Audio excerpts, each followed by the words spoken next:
Had to pick up my Amazon package. But now we're on to the next round of upgrades for the Mustang.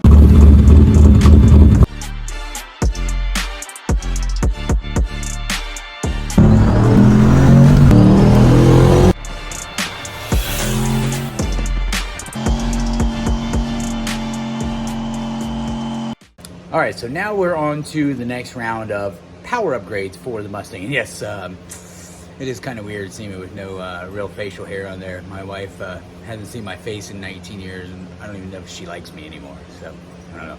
But anyways, here are the parts. And first thing is first, I didn't realize it, but apparently I have something that's worth its weight in gold. I've had this for 3 years, anticipating putting it on, and that's the intake manifold. Okay, everyone knows that I have the old junky dormant intake on there, and everyone can tell that by whatever that awesome, I guess, flying V on there is. Now the thing is, I know there's not really much as far as replacements go out there. I do know that Ford just released another version of the PI intake. Of course, it's not like the original PI intake that the Ford Performance line put out a long time ago. And luckily, like I said, I purchased this a few years ago with gaskets, hardware, the whole shebang, just for anticipation for when this Dorman went out. And it's not necessarily out, but I think it might be robbing me of some power, especially even boosted. So we're gonna go ahead and swap it out anyway. And of course, here it is. As you can tell, this thing has been here for a while. There's cobwebs all in it and all over it, but there's the Ford part number. There's the part number on it. Brand new. Gaskets, hardware, everything. Now, what I'm also doing is I still have the old spark plugs from when I was NA in there that are gapped absolutely wrong, so I'm sure that's not helping me either. And in higher boost levels, I'm sure it would blow spark out, but right now they're doing fine. But I plan to add another, a little bit more boost to it here as well. So I got some TR6 plugs to go in there, and they're already pre-gapped to the 28 to 32 thousandths, and that's going to help me as far as spark goes.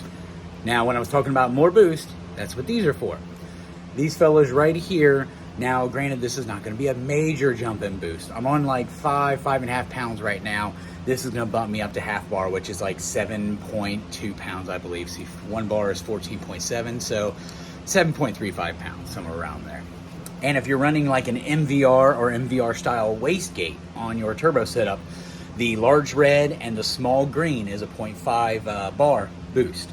Now, if you have the big blue, which I have in there now, which is 0.4, and you add a small green to it, it'd be 0.6.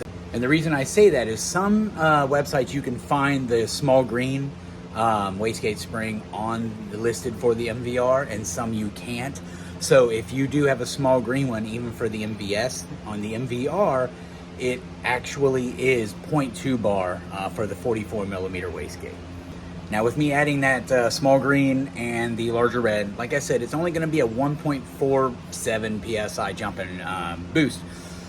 But I'm not looking to go crazy. It's going to put me at like 7.5 pounds. I'll still be in that safe range as far as power goes.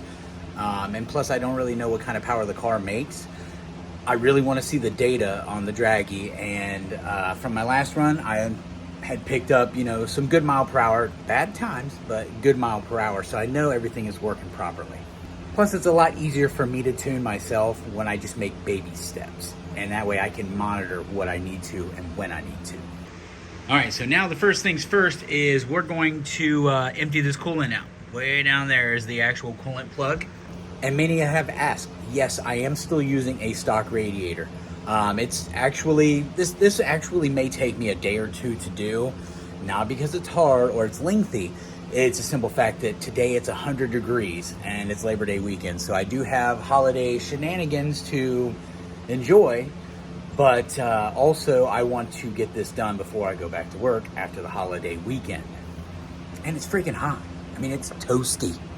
Now, with all of this being said and done, I'm gonna go ahead and knock this job out.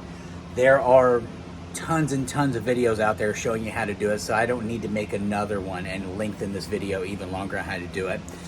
But on the next video, after this stuff is installed, it's going to be taking this car out and seeing exactly what changes we've made. Hopefully positive, maybe negative, might shoot a rod, don't know. but I'm having a feeling it's going to be a positive change. So don't forget to like and subscribe, guys, and we'll see you on the next one with some actual footage to see what the changes were. We'll see ya.